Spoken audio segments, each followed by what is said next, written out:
the millionaire's daughter came to buy his ranch, but the humble cowboy refused to sell his dream. The first time Wyatt Boone saw the woman in the silver-trimmed saddle, she had $700 in her coat pocket and pity in her eyes. That was what nearly made him refuse before she even spoke. The old Red Hollow Ranch sat beneath the wide Montana sky like a place the world had forgotten. Its fences leaned like tired men. The barn roof sagged on one side. The well rope was frayed.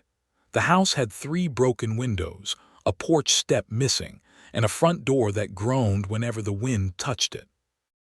Most men had ridden past it and kept going. Wyatt had stopped.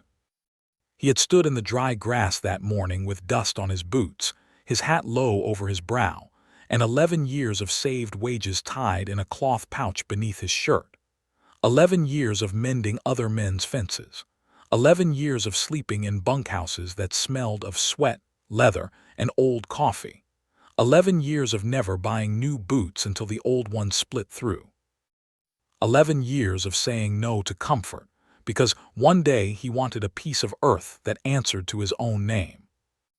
The banker in Briar Creek had looked at him twice when he laid the money down. "You understand what you're buying, Boone?" Wyatt had looked through the dusty bank window toward the north road. "Yes, sir. It's not much of a ranch anymore." "It will be." That was all he said.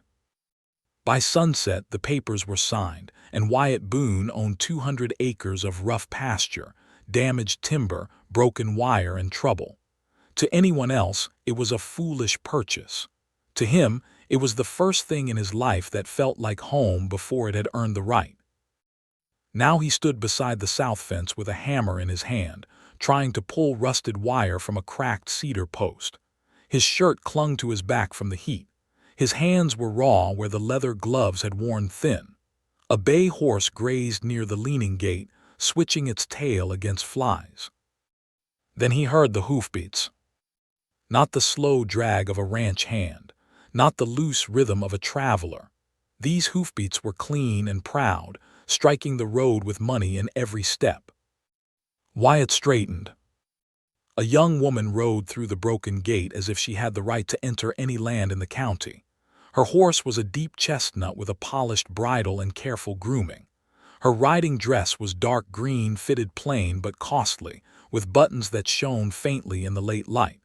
She held herself straight in the saddle, not stiff, but trained. The kind of woman who had been taught manners, music, and command. Her eyes were the thing that held him. Not soft, not cruel, watchful. She took in the damaged barn, the crooked fence, the empty yard, and then Wyatt himself. A man with dust on his sleeves, a week-old beard, and every dollar he owned already spent. "You are Mr. Boone," she said. It was not a question.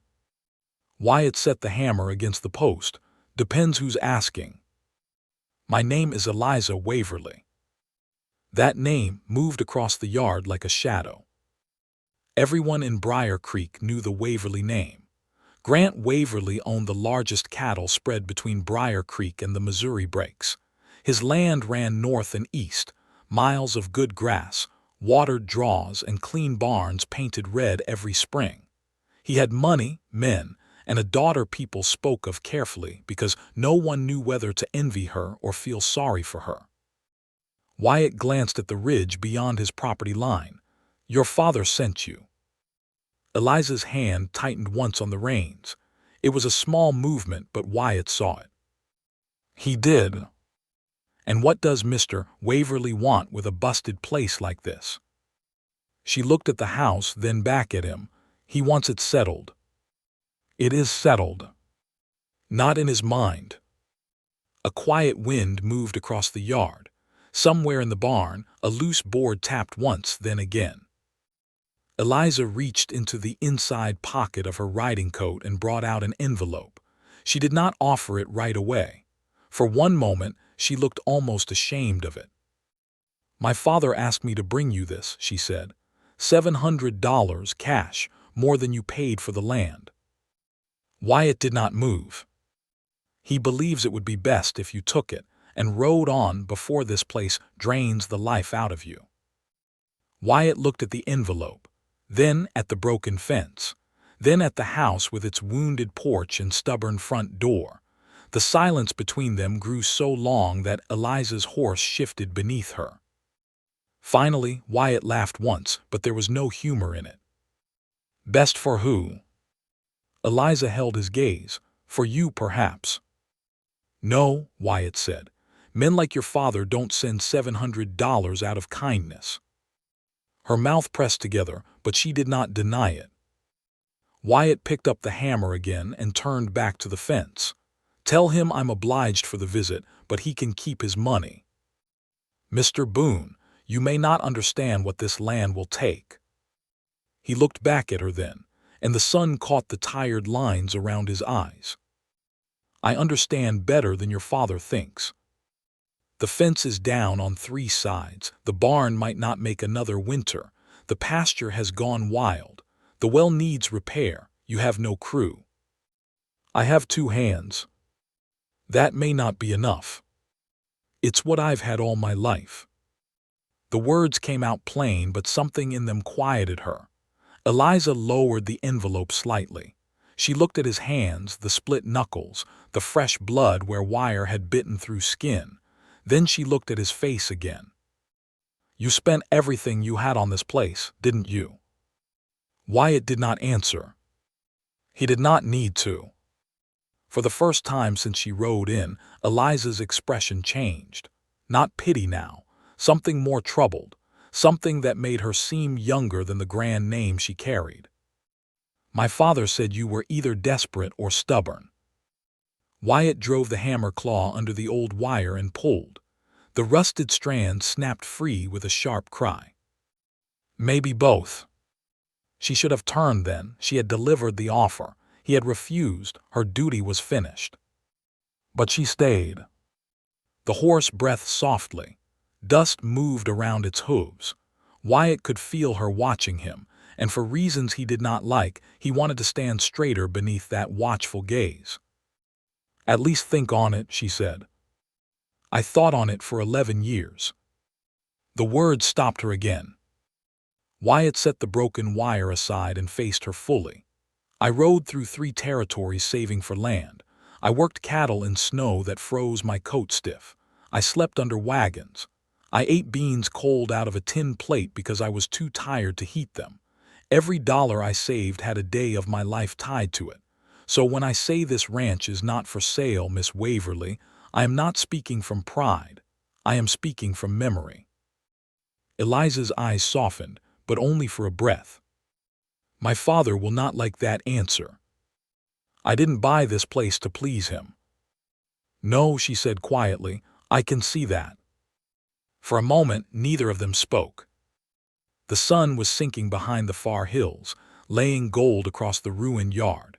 It touched the loose boards, the torn wire, the tired barn, and made even the broken things look almost holy. Wyatt saw Eliza notice it too. She looked across Red Hollow Ranch as if she had expected to see failure and had found something else hiding under the dust. Then she tucked the envelope back into her coat. "I'll tell him what you said. Tell him exact." "I will." She turned her horse toward the gate. At the broken opening, she paused and looked back. "Mr. Boone." He lifted his eyes. "You have the south fence braced wrong." Wyatt frowned. "Beg pardon." "If you pull that wire tight with the brace set that way, the whole corner will lean before the first hard rain." His pride rose fast and hot. He looked from her clean gloves to his battered fence. "You know much about bracing fence." Her chin lifted. "More than most men who assume I don't." That struck him harder than he expected. Eliza touched her heel to the horse and rode out through the gate, leaving a thin trail of dust behind her. Wyatt stood there long after she disappeared down the road. Then, against every stubborn bone in his body, he turned and looked at the brace. The angle was wrong. He stared at it, jaw tight, while the wind moved through the grass and the broken ranch creaked around him like it was trying not to laugh. By dark, he had pulled the brace apart and set it again. He told himself it was because the fence mattered, not because the millionaire's daughter had been right, and certainly not because he hoped she might ride back to see it. The next morning, Wyatt Boone woke before the sun and found himself thinking about Eliza Waverly before he had even put his boots on. That irritated him. A man did not spend 11 years chasing a dream just to have a rich rancher's daughter ride through his broken gate, correct his fence, and settle in his mind like a song he had not asked to hear. He pushed the thought away, pulled on his worn shirt, and stepped out into the cool gray morning. The ranch was still half asleep. Mist hung low over the far pasture. His bay horse, Jasper, lifted his head from the dry grass and snorted softly. The old house behind Wyatt gave a tired creak as the first wind of day moved through its cracked boards. Wyatt stood on the porch with a tin cup of black coffee and looked over Red Hollow. It looked worse in the morning. Night could be kind to broken things.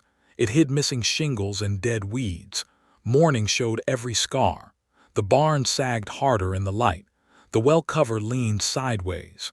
The empty chicken yard was full of tumbleweed. The fields were rough and uneven, more brush than soil. But the south fence brace stood right now. That small truth mattered. Wyatt finished his coffee, set the cup on the porch rail, and walked down to work. He had no crew, no spare money, no family nearby, no wife waiting inside with breakfast or concern. Only a horse, a hammer, a coil of wire, and the stubborn belief that land answered back when a man asked patiently enough. By noon, the sun had burned off the mist. Sweat darkened his collar. Dust clung to his forearms. He was driving a new post into the hard earth when he heard hoofbeats again. He did not turn right away. He told himself it could be anyone. The horse stopped behind him. "You fixed the brace," Eliza said. Wyatt kept both hands on the post driver. "Fence needed fixing." "Yes," she said, "it did." There was no victory in her voice. That made it harder to dislike her. He turned at last. She sat on the same chestnut horse, but she looked different than the day before. Her riding coat was plain brown instead of green, her gloves were darker, and her hair was tucked under a simple hat without any feather or ribbon. She still looked like money, but today she seemed less dressed for her father's world and more prepared for the dust of his. "What are you doing here, Miss Waverly?" She glanced toward the fence line. "I came to see whether you ruined the brace twice." "I didn't." "No," she said, "you didn't." He waited. She did not leave. Her horse shifted, stamping once.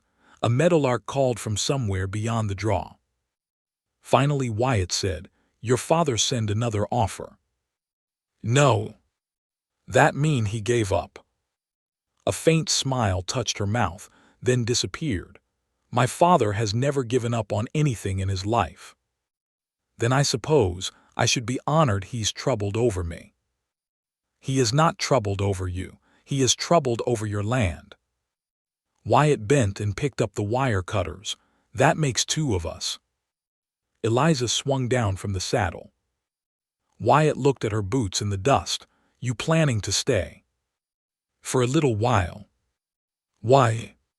She removed her gloves slowly. "Because that next corner post is wrong too." Wyatt stared at her. She stared back.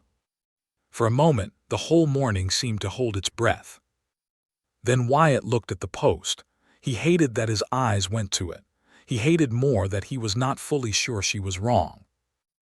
Eliza walked past him, close enough that he caught the faint scent of lavender soap under the dust and horse leather.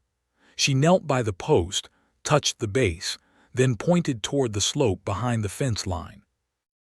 "This ground pulls downhill after a hard rain," she said. "If you brace straight toward the gate, it will hold through summer and fail by spring. Set your brace into the slope. Not against what you see now, but against what the water will do later. Wyatt frowned. You learned that at your father's ranch.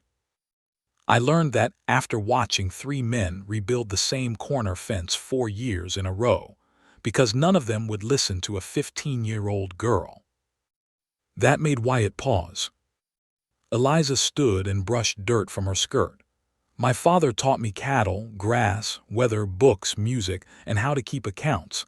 He did not teach me patience for fools. Wyatt almost smiled, almost. Sounds like he taught you plenty. He taught me everything except how to choose my own road. The words slipped out softer than the rest. Wyatt looked at her then, really looked. The fine horse, the careful clothes, the name that could open any door in the county. But under all that sat a woman with tired eyes, as if the life everyone envied had walls only she could see. Eliza noticed his look and turned away first. I should not have said that. Maybe not, Wyatt said, but I heard it. She looked back at him. He could have asked more. A part of him wanted to. But he had learned long ago that people shared painful things in pieces, and a man who grabbed at them too quickly lost the trust that offered them. So he lifted the post driver and stepped aside. Show me where to set it. Eliza's face changed again. Not a smile exactly, something quieter. She pointed 2 feet left, then angled it toward that rise. Wyatt moved the post. They worked together for the next hour. At first it was awkward, not because she did not know the work. She did. That surprised him even after the brace. She held wire without flinching, checked tension by sound, and spotted weak places along the line faster than he did. Her hands were smaller than his, softer too, but she used them without complaint. Wyatt found himself watching the way she worked, not like a rich woman playing at hardship, not like someone trying to prove a point. She worked like she was angry at every man who had ever assumed she could not. Once a thorn caught the edge of her sleeve and tore the fabric near her wrist. Wyatt said, "Careful." She looked down at the tear. It's only cloth. Costly cloth. That makes it no less torn. He had no answer for that. By mid-afternoon, they had repaired nearly 20 yards of fence. Wyatt's shoulders ached. Eliza had dust across one cheek, and a strand of hair had slipped free from under her hat. The sight of it unsettled him more than it should have. She was tightening a line of wire when her hand jerked back.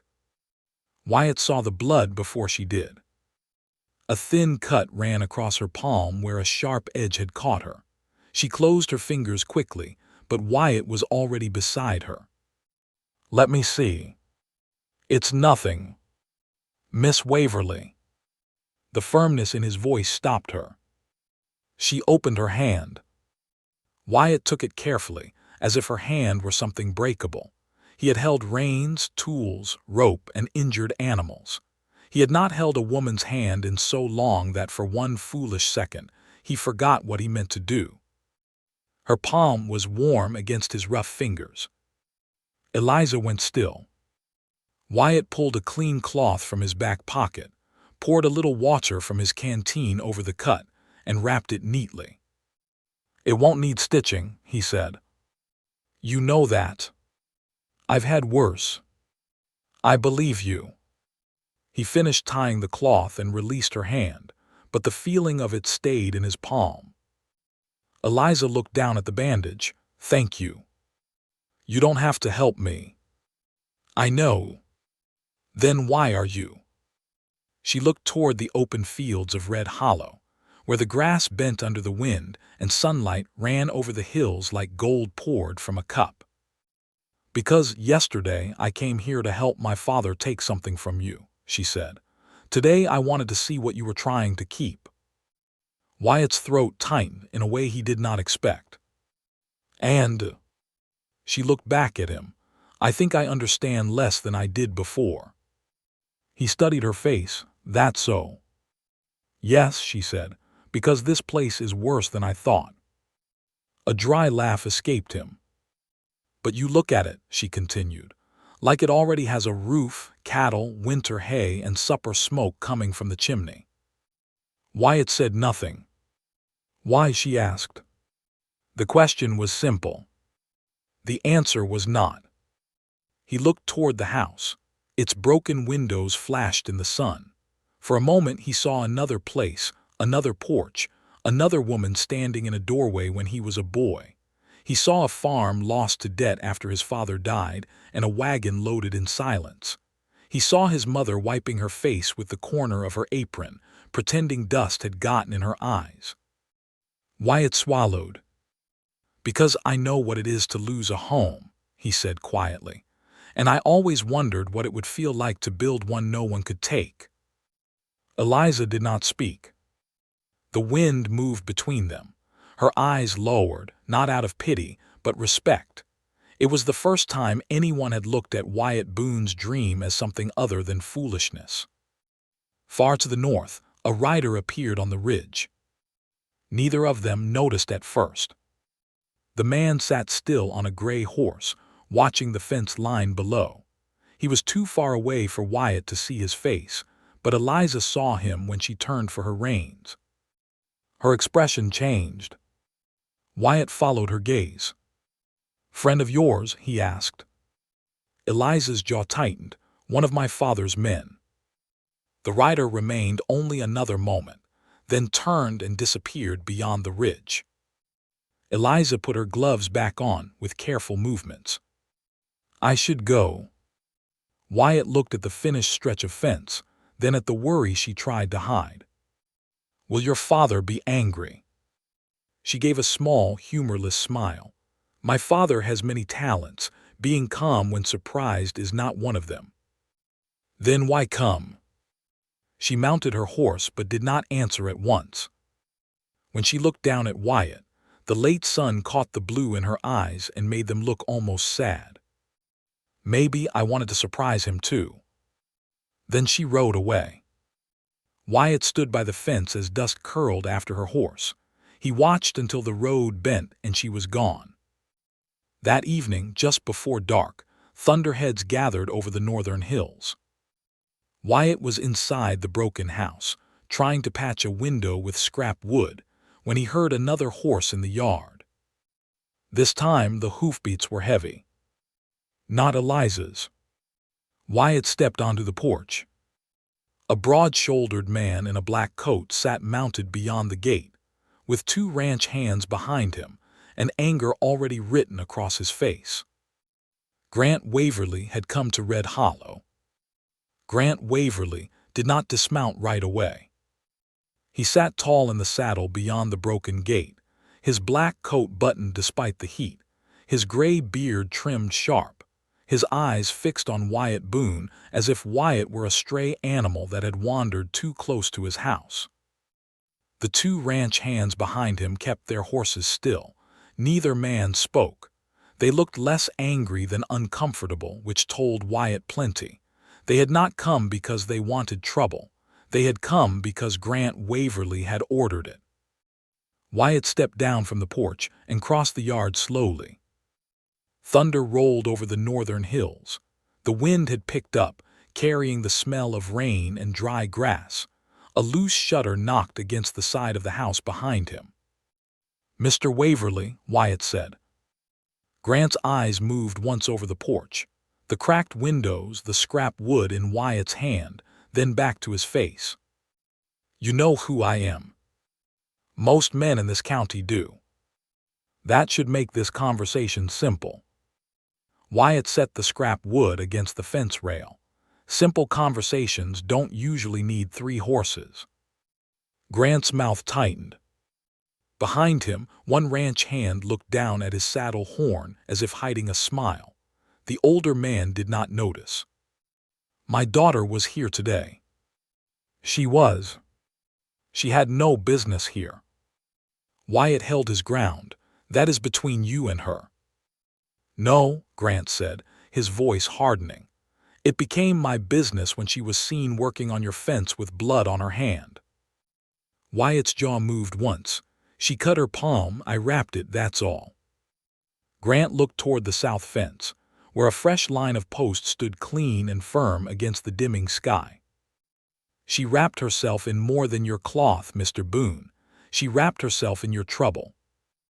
The words landed sharp, but Wyatt did not answer quickly.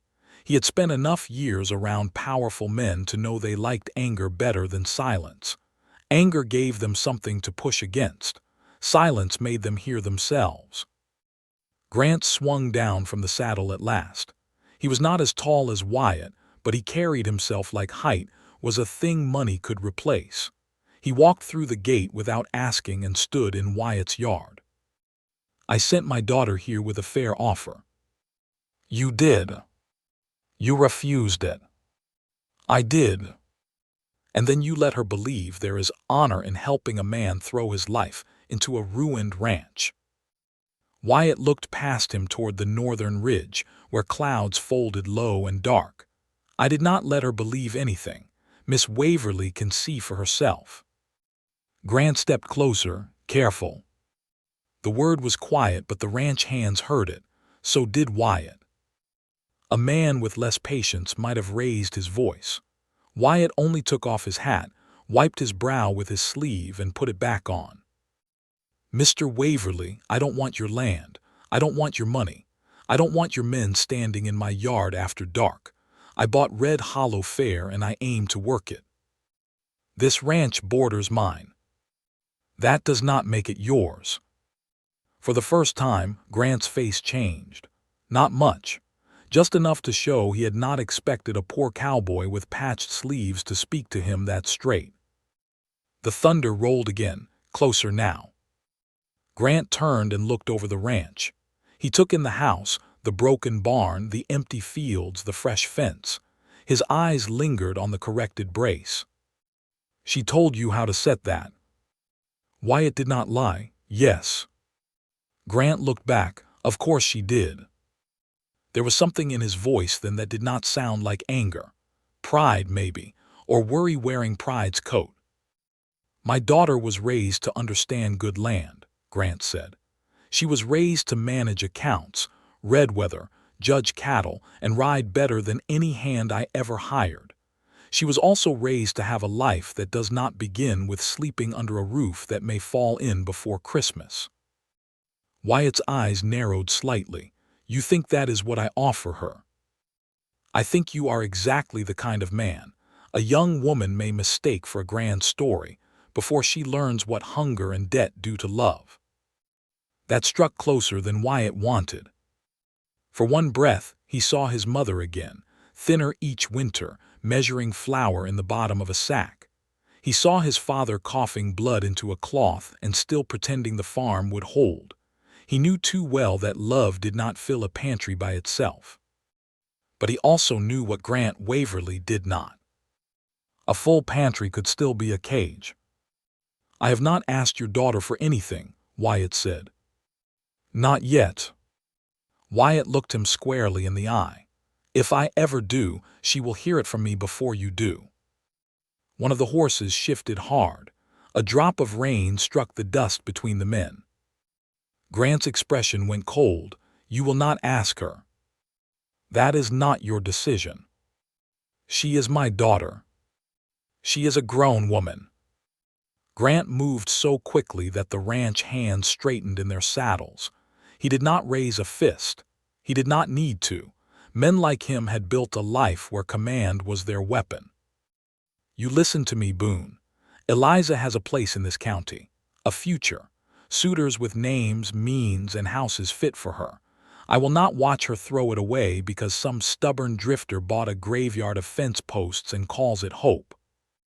Wyatt's hands curled once at his sides. Rain began to fall in slow, heavy drops. I was a drifter because I had nowhere to stop, Wyatt said. Now I do. Grant looked at him for a long moment. Something passed between them, not understanding, not yet, but recognition, like two hard stones striking and making the smallest spark. Then a voice cut through the rain. Papa. All four men turned. Eliza Waverly sat on her chestnut horse just outside the gate, her face pale beneath the brim of her hat. Wyatt had not heard her approach over the thunder. Grant's eyes sharpened. "You followed me." "I came because I knew what you would do. I came to settle a matter." "No," she said, riding through the gate. "You came to speak for me." She dismounted before anyone could help her. Her boots hit the wet dust. Rain spotted the shoulders of her brown riding coat, and the bandage on her hand was still visible beneath one glove. Grant pointed toward the road. "Go home." "I will when I am finished."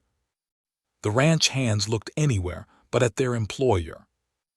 Wyatt stayed silent. This was not his fight to steal from her. Eliza walked to stand between the two men, not like a frightened daughter, but like someone who had been quiet long enough. "You sent me here to buy him out," she said to her father. "I came. He refused. That should have been the end of it. It became something else when you returned." "Yes," she said, "it did." Grant's face tightened. "Eliza." "No, Papa. You taught me to know good work when I see it. You taught me to judge a fence by whether it will hold, not by who built it. You taught me that cattle survive winter because someone planned in summer. Then you look at this man and pretend none of those lessons matter because his coat is worn." Grant's eyes flicked to Wyatt, then back to her. "You are confusing work with a future. And you are confusing comfort with happiness." The words hit him harder than any shout could have. For a moment, Grant Waverly looked not like a millionaire rancher, but like an aging father standing in the rain, with a daughter who was slipping beyond the reach of his hand. Eliza's voice softened, but it did not weaken. "I know Red Hollow is broken. I know he has little money. I know this land will take years. I am not blind." "Then act like it." "I am." Grant's jaw set. "You will not come here again." Eliza looked down for one moment. Rain ran from the brim of her hat. When she raised her eyes, they were wet but not from the weather. "I will not be ordered like livestock from one pasture to another." Wyatt felt those words in his chest. Grant went still. The rain came harder, drumming on the barn roof, hissing in the dust, darkening the shoulders of all of them. For a long time no one moved. Then Grant turned toward his horse. "This is not finished." Eliza said quietly, "No, it is not." Grant mounted. His men followed. He did not look at Wyatt when he spoke again. "If my daughter is hurt by this place, Boone, by hardship, by poverty, by you, there will be no fence high enough to keep me away." Wyatt answered calmly, "If she is ever hurt by me, I will open the gate myself." Grant looked at him then. The anger remained, but something else flickered beneath it, a question he did not want to ask. Then he rode out. His men followed him into the rain, leaving hoofprints filling with water in the yard. Eliza remained near the fence. Her hands trembled only after her father disappeared beyond the bend. Wyatt saw it. He wanted to reach for her, but he did not. Not yet. Some comfort had to be invited. "You should get home before the road turns bad," he said. She gave a small laugh that broke halfway. "That is what you say after all that." "What should I say?" "I don't know." Her voice was tired now. The strong woman who had faced her father was still there, but beneath her was a daughter who had wanted him to understand and had watched him refuse. Wyatt stepped closer, stopping at a respectful distance. "You spoke brave." "I felt sick." "Most brave things feel that way." She looked at him, and for a moment the rain seemed to pull the whole world close around them. "Do you think he is right?" she asked. "About what?" "That this place will drain the life out of anyone who loves it." Wyatt looked at Red Hollow, the leaning barn, the torn yard, the new fence standing dark and wet in the storm. Then he looked at her. "No," he said, "but I think it will test the truth of what a person loves." Eliza held his gaze. "A soft CTA belongs here, because this is the kind of moment frontier love stories are built on. If you believe a heart can recognize truth before the world approves it, stay with this story, because Red Hollow has not shown its deepest secret yet. Eliza turned toward her horse, but before mounting, she slipped something from her saddlebag and held it out. It was a small folded paper, sealed with a plain bit of wax. "What is this?" Wyatt asked. "A drainage sketch of the lower field. I made it last year after spring flood. If you plant oats too low, you will lose half your crop."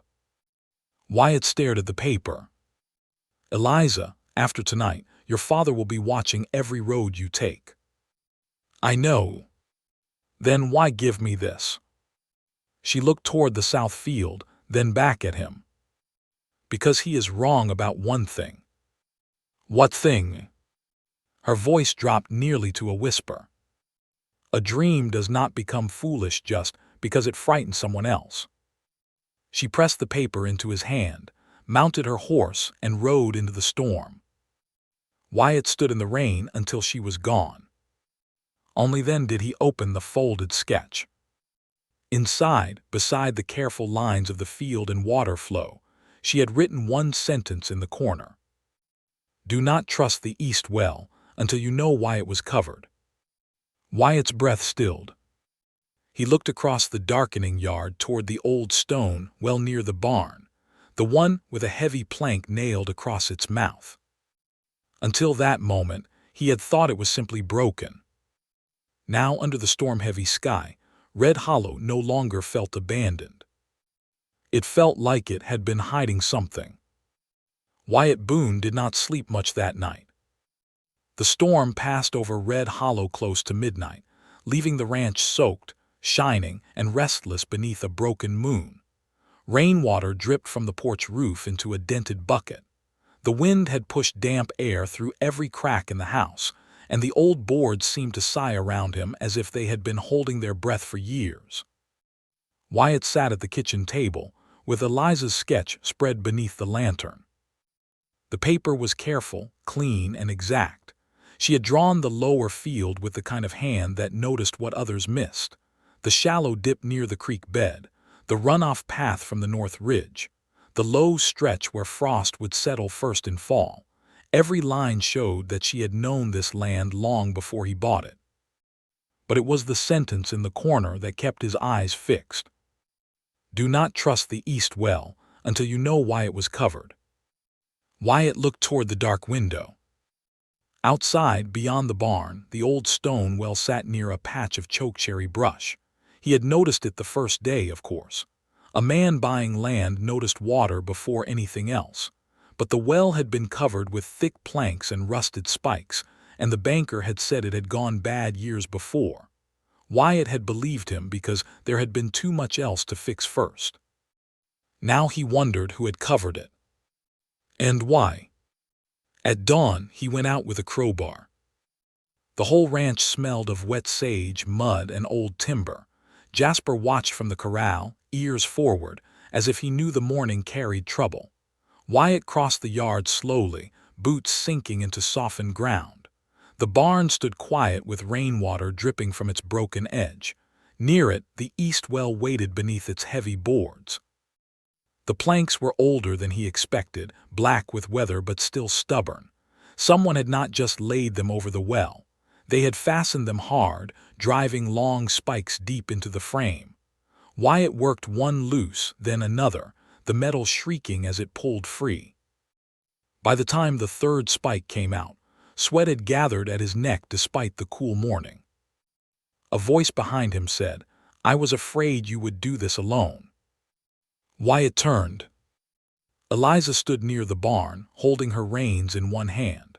Her chestnut horse's coat still gleamed damp from the wet road. She wore a plain gray riding dress today, and her hair was pinned tight beneath her hat, but the shadows under her eyes told him she had not slept much either. He looked toward the road behind her. "Does your father know you're here?" "No." "That will make today worse." It was already going to be worse. She came closer, careful where she stepped in the mud. Wyatt leaned on the crowbar. "You left me a warning. I should have told you plainly." "Then tell me now." Eliza looked at the well.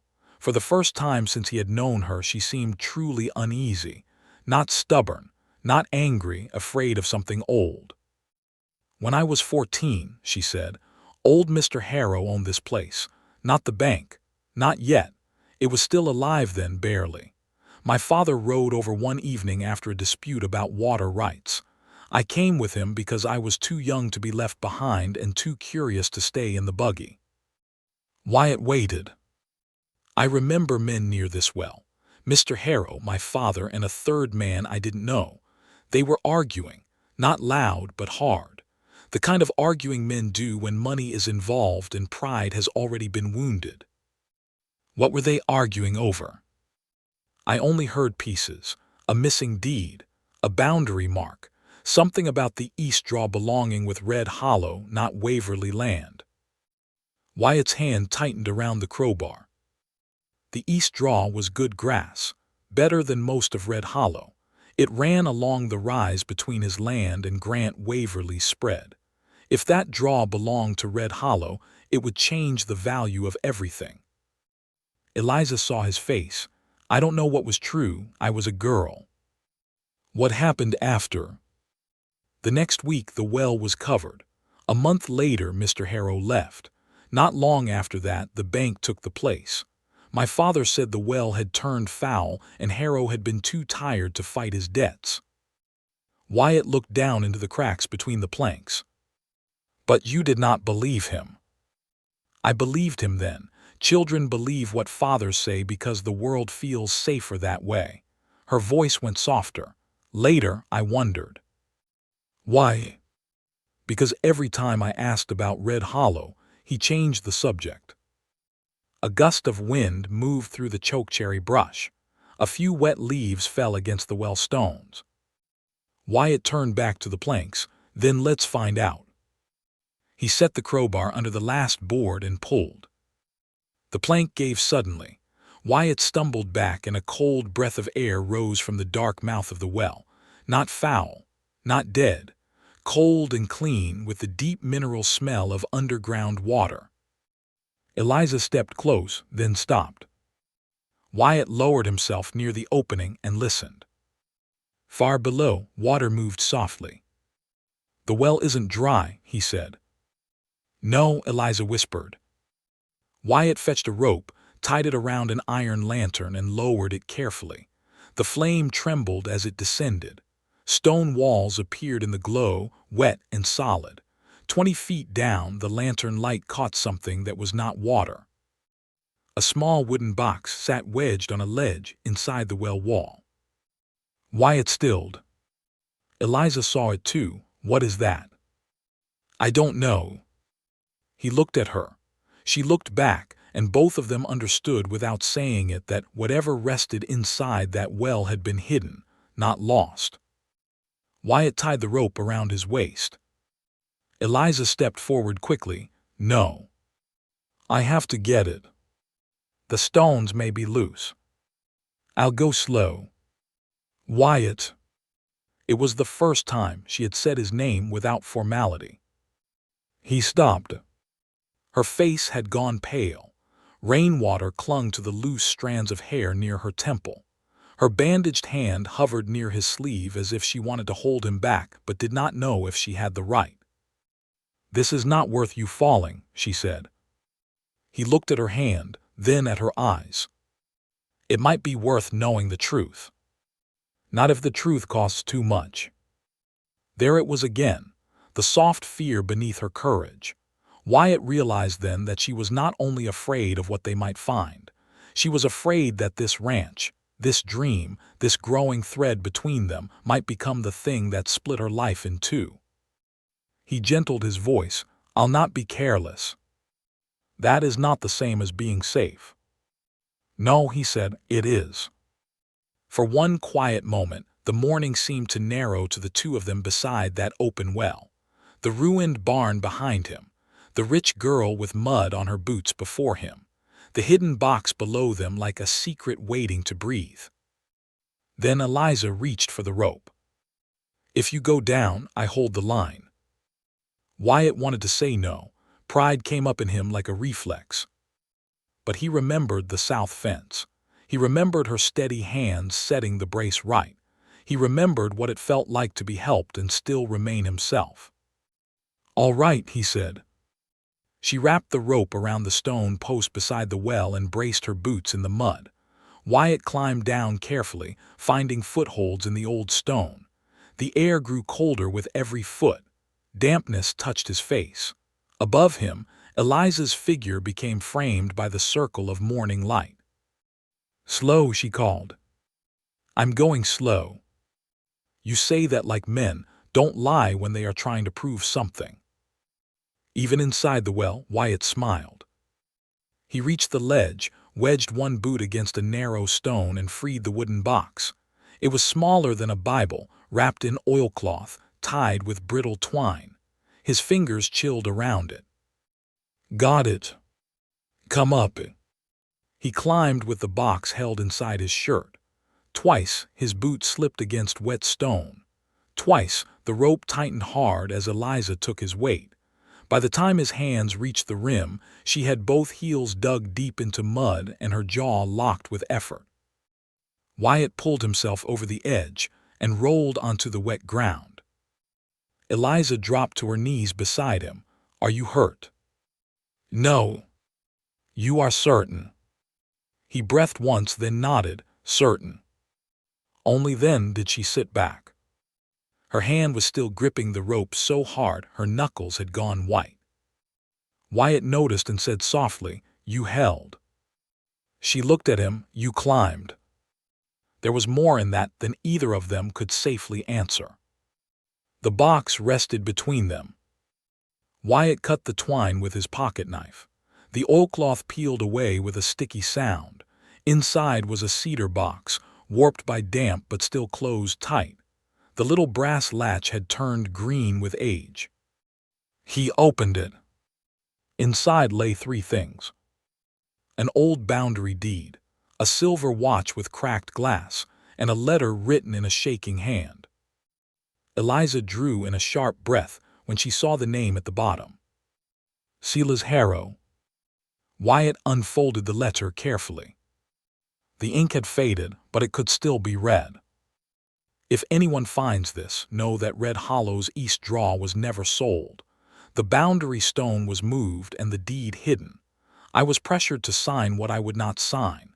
If I leave, it is because I cannot fight Waverly and the bank both. But this land has a truth buried under it, and someday a better man may need it." Wyatt felt the world go still. Eliza covered her mouth with one hand. "My father," she whispered. "No." Wyatt looked at her, and the hurt on her face cut through his anger before it had fully formed. She was not defending Grant Waverly. She was watching the image of her father crack before her eyes. "There may be more to it," Wyatt said, though he was not sure he believed it. She shook her head slowly. He knew, he must have known. "Eliza." She stood suddenly, backing away from the box as if it had burned her. "I have to ask him. That may not be wise." "I do not care." "You care more than you want to admit." That stopped her. Her eyes filled, but she blinked the tears back with all the pride her father had given her. "If this is true, Wyatt, then my family has been grazing cattle on land that belongs to you." He looked toward the east draw beyond the ridge. Then he looked at the woman before him. The truth had come between them sooner than either of them was ready for. "I did not ask for this," he said. "No," she whispered, "but now you have it." A horse nickered sharply. Both of them turned. On the ridge above the east draw, a rider sat watching. Not one of Grant Waverly's ordinary hands. This man wore a dark coat and a flat black hat, and even from a distance, Eliza knew him. Her voice dropped. "That is Mr. Voss." "Who is Voss?" "My father's lawyer." The rider stayed a moment longer, then turned his horse and rode north fast. Eliza looked at the open box, the hidden deed, and the road that led to her father's ranch. Wyatt saw the decision forming on her face before she spoke. "I have to go home." "Eliza, wait." But she had already taken the reins. She mounted with shaking hands and looked down at him, her eyes bright with fear and sorrow. "If my father lied about this," she said, "then he will not only try to take your ranch." She swallowed hard. "He will try to make me choose between the truth and my own blood." Then she rode toward the Waverly spread, leaving Wyatt alone beside the opened well, with the deed in his hand and a storm far worse than rain gathering over Red Hollow. By the time Eliza reached Waverly Ranch, the sun had climbed high and hot over the valley, but she felt cold all the way through. The ranch house rose from the grass like a courthouse. White walls, deep porch, glass windows shining, red barns standing straight behind it, and beyond them miles of pasture rolling north with cattle scattered like dark stones. It was everything Red Hollow was not: strong, ordered, certain. All her life, Eliza had believed that certainty meant safety. Now, as she rode past the first corral, she wondered how many things could look strong from a distance while hiding rot inside. A stable hand came to take her horse, but she held the reins herself. "Where is my father?" "In his study, Miss Eliza." "Is Mr. Voss with him?" The hand hesitated. That was answer enough. Eliza crossed the yard with her skirt brushing wet dust from the morning storm. Her boots struck the porch boards fast, then faster. Inside, the house smelled of polished wood, coffee, and the dried lavender her housekeeper kept in bowls near the windows. It was a good smell, a childhood smell. It made the paper hidden inside her glove feel even heavier. She had copied the sentence from Silas Harrow's letter before leaving Red Hollow. The boundary stone was moved, and the deed hidden. She did not bring the original. Wyatt had kept it, and rightly so, but those words burned against her palm as if written in fire. The study door was half open. Grant Waverly's voice came from inside, low and sharp. "I told you that well was to remain sealed." A second voice answered, smooth, careful. "It appears Boone is less obedient than the last owner." Eliza stopped outside the door. Her breath froze. The last owner. The words told her too much. She pushed the door open. Both men turned. Grant stood behind his broad oak desk, one hand flat on the account book before him. His face changed when he saw her. Not anger first, not even surprise, fear. It crossed his eyes quickly, then vanished under the old iron mask she had known since childhood. Nathaniel Voss sat in the leather chair near the window, thin, dark-haired, with a neat mustache and hands too clean for any man who made his living near ranch land. He rose slowly. "Miss Waverly." Eliza did not look at him. Her eyes stayed on her father. "You knew." Grant's jaw tightened. "This is not the time." "That means yes." "Eliza." "You knew the east draw belonged to Red Hollow." Voss glanced toward Grant, then smiled faintly. "Land records can be complicated, Miss Waverly. Old claims, unclear markers, poor memory from men who drank more than they worked." Her head turned toward him. "Do not speak to me like I am a child." The smile thinned. Grant came around the desk. "Enough, where is the deed?" Eliza's heart dropped. "Not what deed?" "Not what are you talking about? Where is the deed?" She took one step back before she could stop herself. Grant saw it, and pain moved across his face so quickly it almost broke her. But pain was not innocence. "So it is true," she whispered.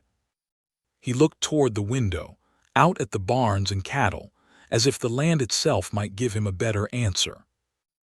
"I did what had to be done." Eliza stared at him. "You stole from a failing man." Grant's eyes snapped back. I kept this ranch alive. At what cost? At the cost men pay when they build something worth keeping. No, she said, do not dress it up as sacrifice. His voice rose. You think life out here is clean. You think every acre in this valley passed from hand to hand with pretty words and a church witness. Men made mistakes. Boundaries were poorly marked. Banks pressed. Weather ruined people. I made sure this family did not get ruined with them. Eliza, Voss said softly, your father protected what would one day be yours. She turned on him, by burying another man's proof in a well. Silence hit the room. Grant closed his eyes once. Voss's expression hardened.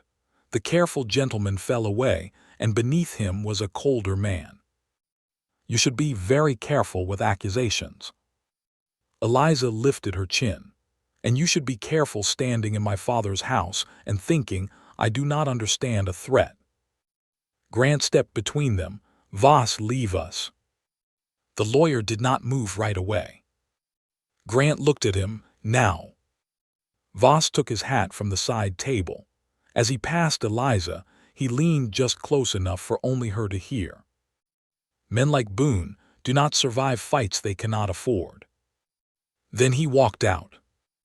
Eliza stood trembling, not from fear alone, but from the force it took not to run after him and strike him with her own gloved hand. Grant waited until the front door closed. Then he said quietly, where is the deed? With the man it belongs to. His face darkened. You left it with him. I left it with its owner. Do you know what you have done? Yes, she said. For once I think I do. Grant turned away and pressed his hands to the edge of the desk. His shoulders seemed heavier than they had that morning. Older, too. Eliza, there are things you do not know. Then tell me. He did not. That hurt more than any confession could have. She stepped closer. Did you move the boundary stone? No. She studied him. He looked at her, and for the first time she saw a truth in his answer. Not the whole truth, but a piece of one. Then who did? Grant's mouth pressed into a hard line. Voss, she whispered. Grant did not deny it. The room tilted around her. Why did you keep him? Because by the time I knew, the bank papers were already done. Harrow was gone. The land had been folded into our grazing plan. Men depended on this ranch. Families, wages, debt. One wrong claim could have dragged everything into court for years. So you hid it. I delayed it. No, Papa, you buried it. His face tightened as if she had struck him. For a long moment, she saw the father who had lifted her onto her first pony, taught her how to read storm clouds, sat beside her bed when fever took her at 12, and wept only once in his life where she could see him, the day her mother was lowered into the ground. Then she saw the man who had let Silas Harrow walk away broken. Both were real. That was the cruelest part. Grant's voice dropped. I meant to settle it. When? When it would not destroy us. And when would that be, she asked. After Mr. Harrow died, after the bank lost the papers, after Wyatt Boone gave up, after I married some man you chose and stopped asking questions. He flinched at Wyatt's name. You care for him. The words were not a question. Eliza looked toward the window. Far beyond the barns, past the pasture and ridge, Red Hollow waited in the distance. Broken, honest, and suddenly more hers in spirit than the polished house around her. I do not know what to call it yet, she said. But when he looks at that ruined land, he sees what it can become.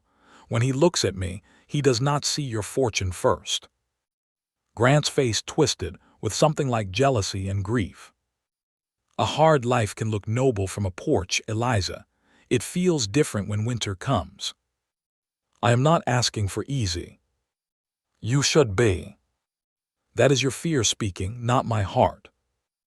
He slammed his hand on the desk. "Your heart has never had to bury a wife, pay men after a ruined season, or choose which debt can wait another month." Eliza went still. The mention of her mother changed the room. Grant seemed to regret it the moment he said it, but he did not take it back. Eliza's voice softened. "Did Mother know?"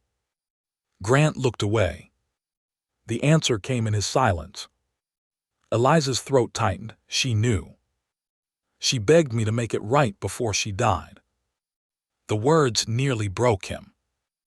Eliza covered her mouth, but no tears came yet. The hurt was too deep for tears.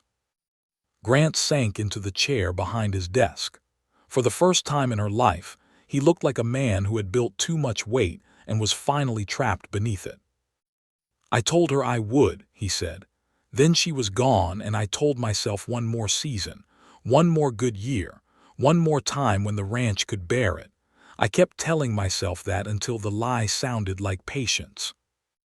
Eliza whispered, "Papa." He closed his eyes. She wanted to comfort him. That frightened her, because part of her still loved him fiercely, and part of her wanted to leave him sitting with the truth he had avoided for years. Both parts tore at her. A story like this asks a hard question, and maybe you already feel it too. Tell me in the comments, could you forgive a parent who did wrong out of fear, or does love make the truth even more important? A shout came from outside. Then another. Grant stood sharply. Eliza turned as boots pounded on the porch. The study door burst open, and a young ranch hand named Toby leaned in, breathless. "Mr. Waverly, sir. Mr. Voss just rode out with 2 men." Grant's eyes narrowed. "Toward where?" Toby swallowed. "Toward Red Hollow." Eliza's blood went cold. Grant reached for his hat. But Eliza was already moving. "Eliza, wait." She did not. She ran through the hall, down the porch steps, and into the yard, calling for her horse. Her hands shook as she mounted, but her voice did not. If Voss reached Wyatt before she did, the hidden deed might disappear forever. And with it, the only honest bridge left between her father's past and the man she was beginning to love. Eliza rode like the whole valley had caught fire.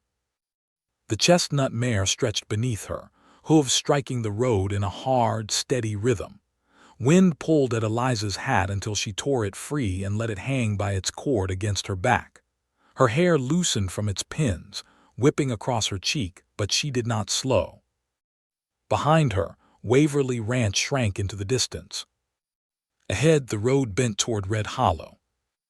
Every fence post, every patch of sage, every rise in the trail seemed to take too long. She could still hear Toby's breathless words. "Mr. Voss just rode out with 2 men. Toward Red Hollow." Eliza knew Nathaniel Voss. She knew his clean gloves, his careful voice, the way he smiled only with his mouth. Her father had trusted him with contracts, court papers, grazing claims, and bank letters for years. But now she understood something she should have seen long ago. Voss did not serve truth. He served whoever could keep him comfortable. And if the deed in Wyatt's hands threatened him, he would not come with an apology. He would come with a plan. At Red Hollow, Wyatt had already sensed trouble before he saw it. He stood near the kitchen table with the cedar box open before him, the deed and letter spread under the lantern. Morning light came through the patched window, catching dust in the air. His jaw was tight as he read Silas Harrow's words for the 4th time. A better man may need it. Wyatt did not know if he was a better man. He only knew he was now a man holding proof that could change his whole future. The East Draw. More water, more grazing land, more value. Enough to make Red Hollow not merely survivable but strong. And enough to make powerful men nervous. Jasper lifted his head outside and gave a sharp snort. Wyatt folded the deed quickly and slipped it inside his shirt. A moment later, 3 riders came through the gate. Nathaniel Voss rode in front. Wyatt stepped onto the porch. Voss stopped in the yard with the calm smile of a man who liked to pretend the world still belonged to him. The two men behind him were rougher, hired muscle by the look of them, one broad with a scar near his chin, the other thin and restless, fingers tapping against his reins. "Mr. Boone," Voss called, "I believe you have something that belongs to my client." Wyatt rested one hand against the porch post. "Your client can come ask himself. He is upset. I thought it best to settle this before emotion makes a small matter larger." "A stolen deed is a small matter." Voss's smile faded a little. "Careful, words like stolen can become expensive." "I spent every dollar I had. Expensive doesn't scare me much anymore." The broad rider shifted in his saddle. Voss looked at the open doorway behind Wyatt, his eyes sharpened, quick as a snake. "Where is it?" "Safe." "You misunderstand the situation," Voss said, dismounting. "That paper is old, damaged, and likely meaningless. But if it causes a boundary dispute, it could tie this property in court until you are too poor to keep it. You will lose the ranch before you ever prove you own more of it." Wyatt stepped down from the porch. The two hired men dismounted too. Voss lifted a hand as if calming a room. "No one wants trouble. Give me the deed and Mr. Waverly may still be generous." Wyatt laughed once. "Generous men don't bury proof in wells." The lawyer's eyes went cold. "That land has been managed by Waverly cattle for years." "Then his cattle learned bad manners." The thin man moved first, taking 2 steps toward the house. Wyatt crossed in front of him so fast the man stopped. "No one goes inside." Voss sighed. "Mr. Boone, do not make poverty your last act of pride." Wyatt's voice lowered. "Leave my yard." For one moment it seemed they might. Then the broad man lunged. Wyatt was ready enough not to fall, but not ready enough to avoid the blow entirely. A fist caught his shoulder, driving him back against the porch rail. The thin man rushed for the doorway. Wyatt shoved the first man aside and grabbed the second by the back of his coat, yanking him down hard into the dust. The yard exploded into motion.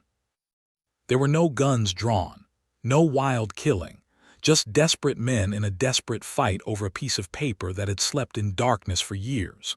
Wyatt took a punch to the ribs. He drove his elbow back and heard the man grunt. The broad rider caught him around the waist, and both of them crashed into a stack of old boards near the porch. Voss moved toward the house. That was when Eliza's voice rang across the yard. "Stop!" All 4 men turned. She rode in through the gate with her hair loose and her face white with fury. The chestnut mare slid in the mud as Eliza pulled up hard. She was off the saddle before the horse had fully stopped. Voss straightened his coat. "Miss Waverly, this is not a place for you." "No," she said, walking toward him. "It is exactly the place for me." Wyatt pushed himself upright, breathing hard. Dust streaked his shirt. A thin cut marked his cheek. When Eliza saw it, something tender and frightened flashed across her face, but she forced herself to look back at Voss. "My father did not send you here." Voss smiled lightly. "Your father is confused by emotion today. I am protecting his interests." "You are protecting yourself." The yard went quiet. The hired men looked at Voss. Eliza stopped beside Wyatt, close enough that her sleeve brushed his arm. It steadied him more than he wanted to admit. "I heard you," she said. "In the study, you knew the well had been sealed. You knew Sela's harrow had left proof, and now you came to destroy it." Voss's eyes narrowed.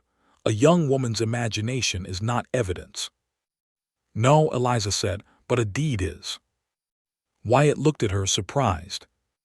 She glanced at him. "Do you still have it?" "Yes." "Good." Voss's voice turned sharp. "Mr. Boone, listen carefully.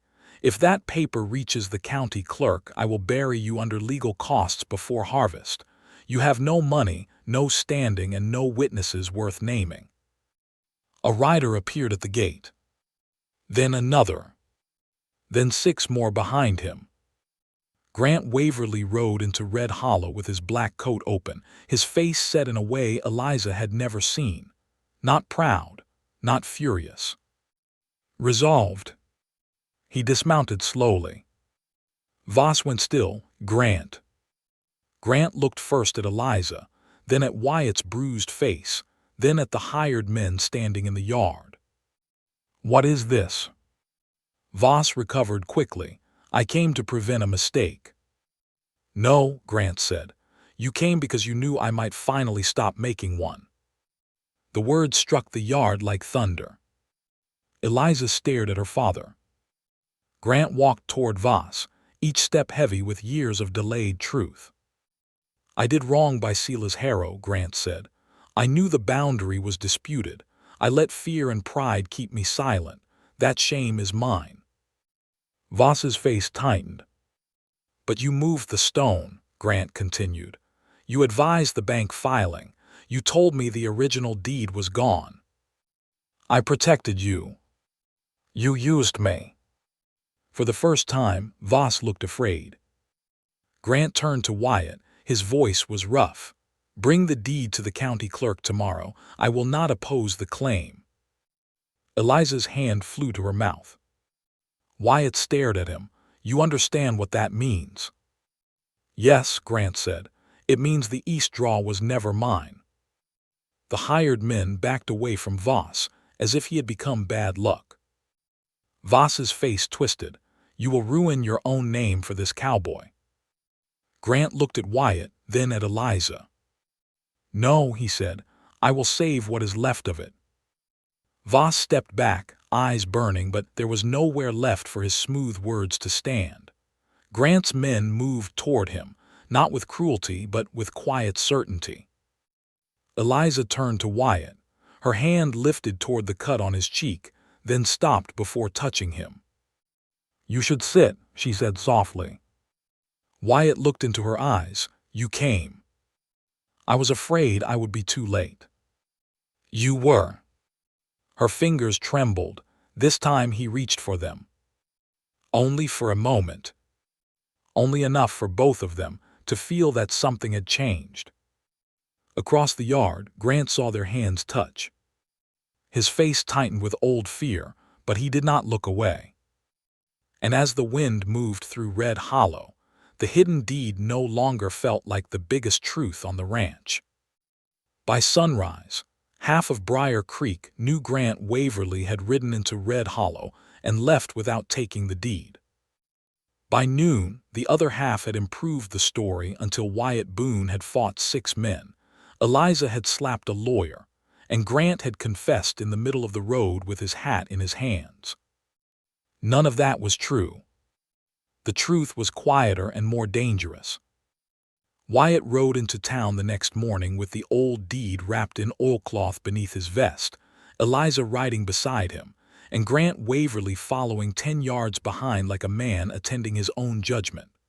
Grant had brought 2 ranch hands, not for force, but as witnesses.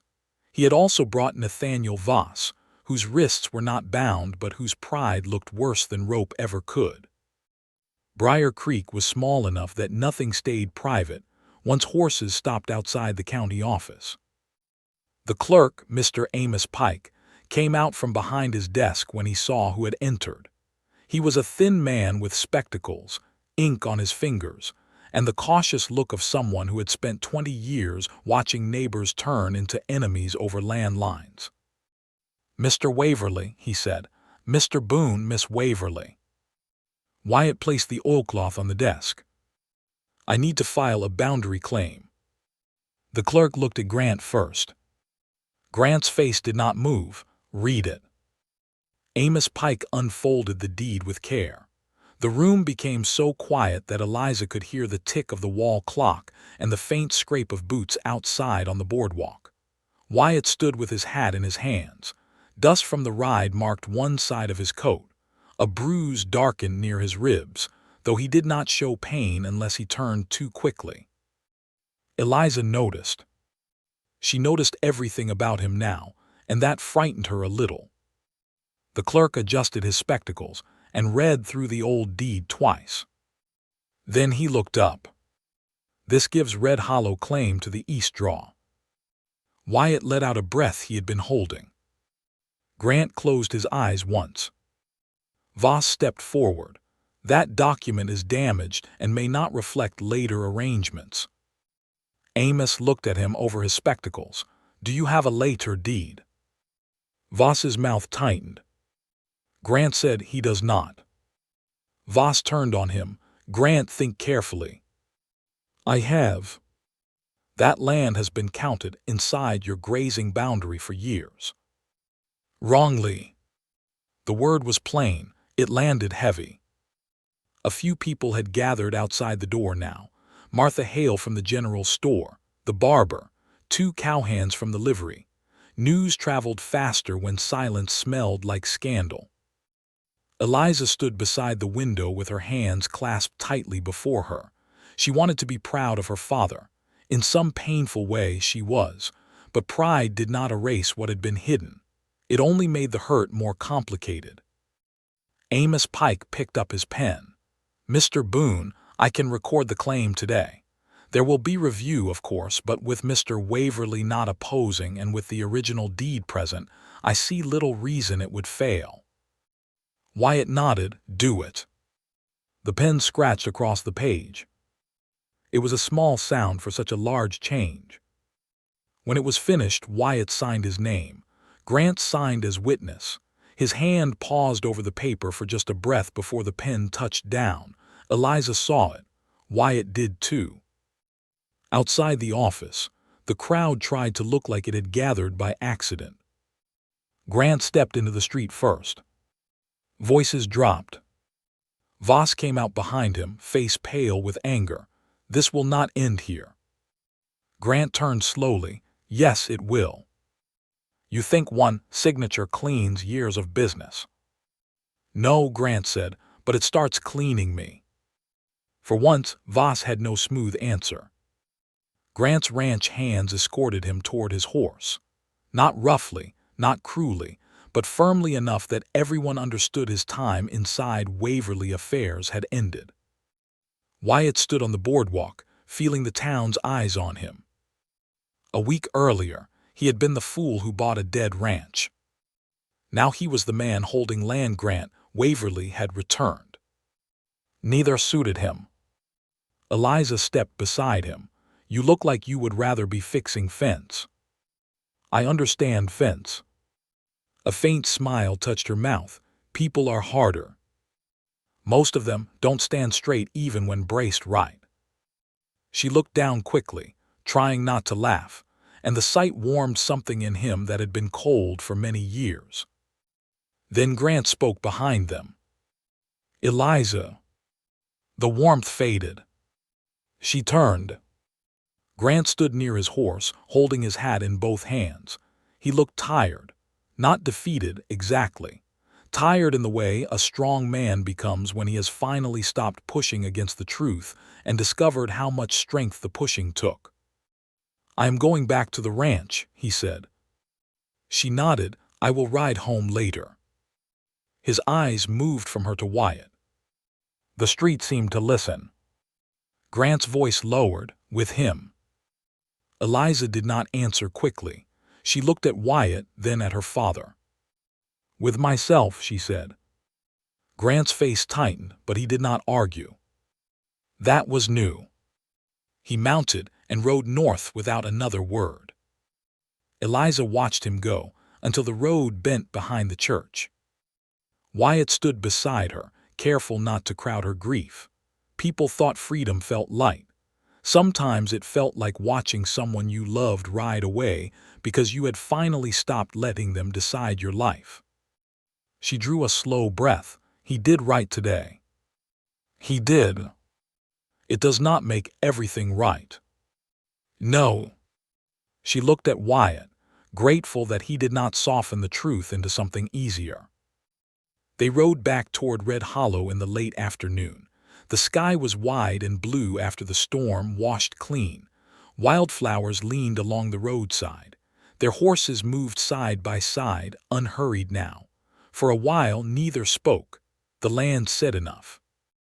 The east draw came into view near sunset. Wyatt stopped at the ridge. Eliza stopped beside him. Below them lay the disputed stretch of grass, golden under the fading light, with a narrow stream shining between cottonwoods. It was better land than Wyatt had allowed himself to hope for. Good pasture, shelter from wind, water that would hold through dry months, a future not easy but real. He should have felt only triumph. Instead, he felt the weight of it. "This changes things," Eliza said. "It does. You can build faster now, add cattle, repair the barn before winter, maybe hire a hand by spring." Wyatt looked over the draw. "Maybe." She studied his face. "You do not look pleased." "I am." "No, you are worried." He sighed softly. "I spent years dreaming of owning enough land to stand on my own. Now part of that dream comes from your father's wrong." Eliza looked away. The words were not meant to hurt her, but they did. Wyatt saw it and regretted his clumsy honesty. "Eliza." "No, it is true. That does not mean I blame you." "I know." But knowing did not stop the ache. She dismounted and walked a few steps down the slope, stopping near a patch of silver grass. Wyatt followed, leading both horses. The evening wind moved gently around them. Somewhere in the trees, a dove called once. Eliza turned back to him. "When my mother was alive, she used to bring me here." "To the east draw." "Yes, she said this was the prettiest place in the valley. I thought she liked it because of the cottonwoods." Her voice became soft. "Now I wonder if she came because she knew it did not belong to us." Wyatt said nothing. She must have carried that truth for years. "Maybe she hoped your father would set it right." "Maybe." Eliza wrapped her arms around herself. "I am afraid, Wyatt." The words came out so quietly, he almost missed them. He stepped closer. "Of what?" "That every piece of my life has someone else's shadow under it. My house, my name, this land, even the lessons my father taught me. I do not know what is mine because I chose it, and what is mine because it was handed to me covered in someone else's pain." Wyatt wanted to answer, but no simple words would do. So he did the only honest thing. He removed his hat and stood beside her in the wind. After a while he said, "You chose to tell the truth." She looked at him. "You chose to ride to Red Hollow when Voss came. You chose to stand in that yard. You chose to let that deed be filed, even though it hurt your family name." Her eyes shone. "That is yours," he said. Eliza's lips trembled. She looked down, trying to master herself, but the day had been too long. A tear slipped down her cheek. Wyatt lifted his hand slowly, giving her every chance to step away. She did not. He brushed the tear from her cheek with his thumb. It was the smallest touch. It felt larger than any embrace. Eliza closed her eyes for one breath, leaning into the kindness before she remembered herself and stepped back. "I should not," she whispered. "Should not what?" "Want to stay here." Wyatt's heart struck hard once. He looked at the woman before him, her hair loosened by the ride, her fine dress marked with dust, her eyes full of sorrow, courage, and something that had been growing between them since the first day she came to buy him out. He wanted to tell her to stay. He wanted it badly enough that the wanting scared him. But a woman like Eliza, Waverly deserved a choice that was not tangled in guilt, scandal, and land disputes. So he swallowed the words. "You should go home tonight," he said. Pain crossed her face. "I do not mean because I want you gone. I know what you mean. You need time to decide what comes from your own heart. And what about your heart? Wyatt looked toward Red Hollow, then back at her. My heart learned patience a long time ago. She looked at him in the fading light, and the space between them trembled with everything unsaid. Then a distant bell began to ring. Once, twice, again and again, sharp across the valley. Eliza turned toward the north. That is the Waverly alarm bell. Wyatt grabbed the reins. A smear of dark smoke was rising beyond the ridge where her father's ranch stood. Eliza's face drained of color. The barns, she whispered. Wyatt was already in the saddle. Ride. They took off toward Waverly Ranch as the alarm bell kept ringing, and neither of them knew that before the night ended, Wyatt Boone would have to choose between the ranch he had finally won and the woman whose heart had become worth more than all of it. The smoke over Waverly Ranch grew darker with every stride. Eliza rode ahead of Wyatt by half a length, her chestnut mare stretching low and fast across the open road. Wyatt could see the fear in the set of her shoulders. She did not look back. She did not need to. The alarm bell kept striking through the valley, hard and desperate, each ring telling every hand within hearing that something had gone wrong beyond ordinary trouble. When they reached the ridge above the Waverly spread, Wyatt pulled his horse sharp for one breath. The East Hay barn was burning. Flames climbed through the roof in orange sheets, licking at the dry boards and throwing sparks into the evening wind. Men ran in every direction. A bucket line had formed from the main well, but the line was too far and the fire too hungry. Cattle bawled from the lower pens. Horses screamed from the long stable beside the burning barn, stomping against stalls, wild with terror. Eliza made a broken sound in her throat. The mares, she whispered. Wyatt followed her gaze. The long stable was close to the burning hay barn. Too close. The wind was pushing heat and sparks straight toward it. The stable doors were shut, and men were trying to hold the fire back from the outside walls, but no one had gone in. Wyatt understood why. The stable roof was already smoking. Grant Waverly stood near the well, shouting orders, his coat thrown aside, his face blackened with soot. He looked older than he had that morning, older and afraid. Eliza rode down the hill before Wyatt could speak. He followed. The yard was chaos when they arrived. Men shouted over the crackle of flames. Women from the house carried wet blankets. A young hand stumbled with 2 empty buckets. Smoke rolled low enough to sting Wyatt's eyes. Grant saw Eliza and crossed the yard fast. I told you to stay away from the barns. My horses are in there, she cried. They are not worth your life. They are alive. That stopped him for half a second. Wyatt swung down from Jasper and grabbed the arm of the nearest ranch hand. How many horses inside? The man coughed hard. 9, maybe 10. We got 3 out before the smoke turned. Doors latched. Yes. Any side gate. Back door, but it sticks. Wyatt looked at the stable. The flames had not taken it yet, but the smoke was thick under the eaves. If they waited much longer, there would be no getting anything out alive.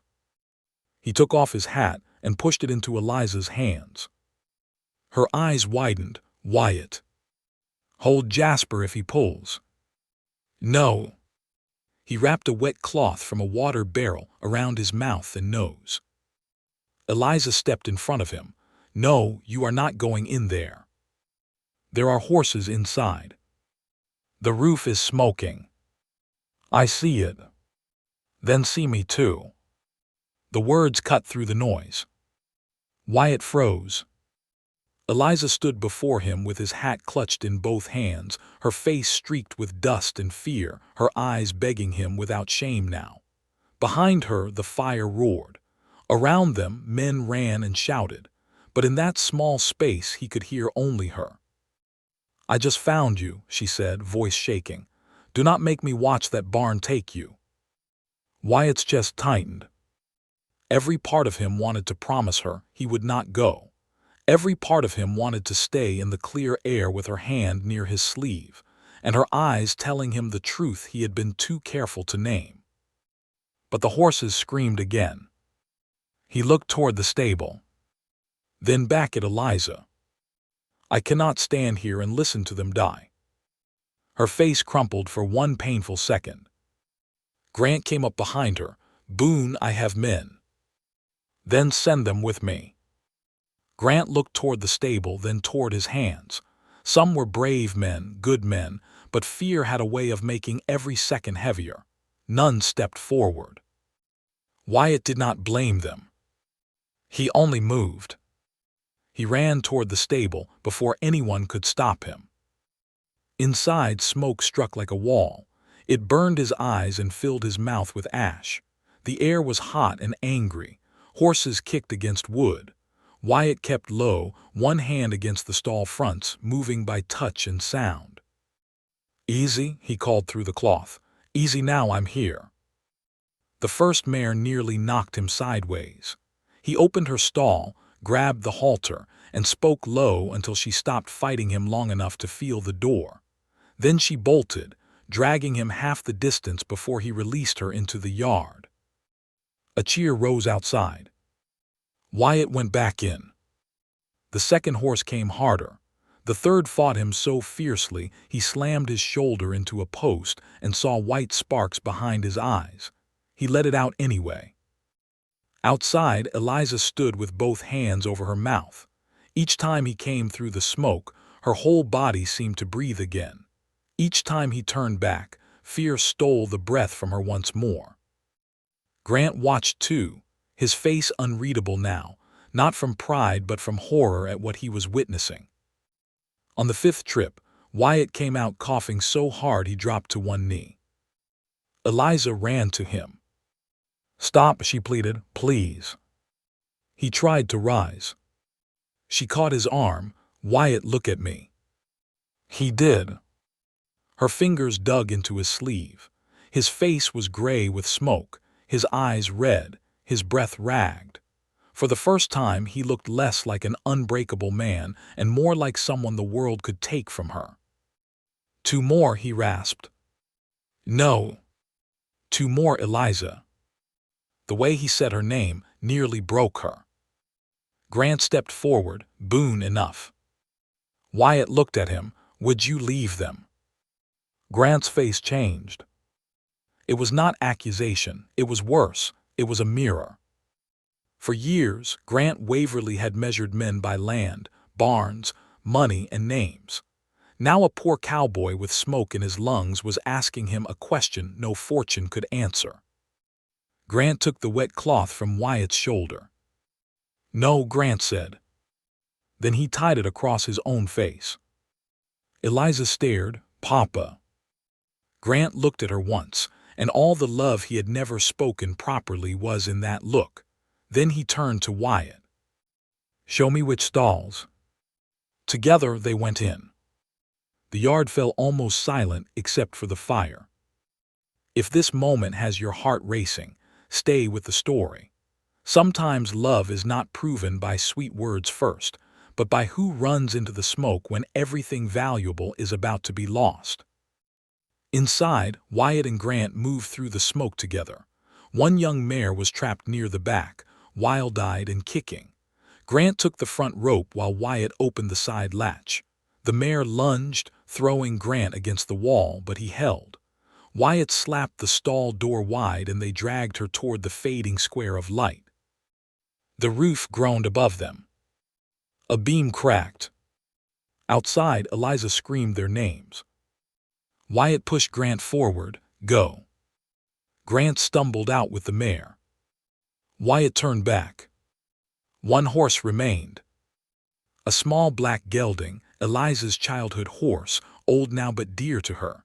He had fallen in his stall, tangled in a broken board. Wyatt saw him through the smoke. He also saw the roof beginning to sag.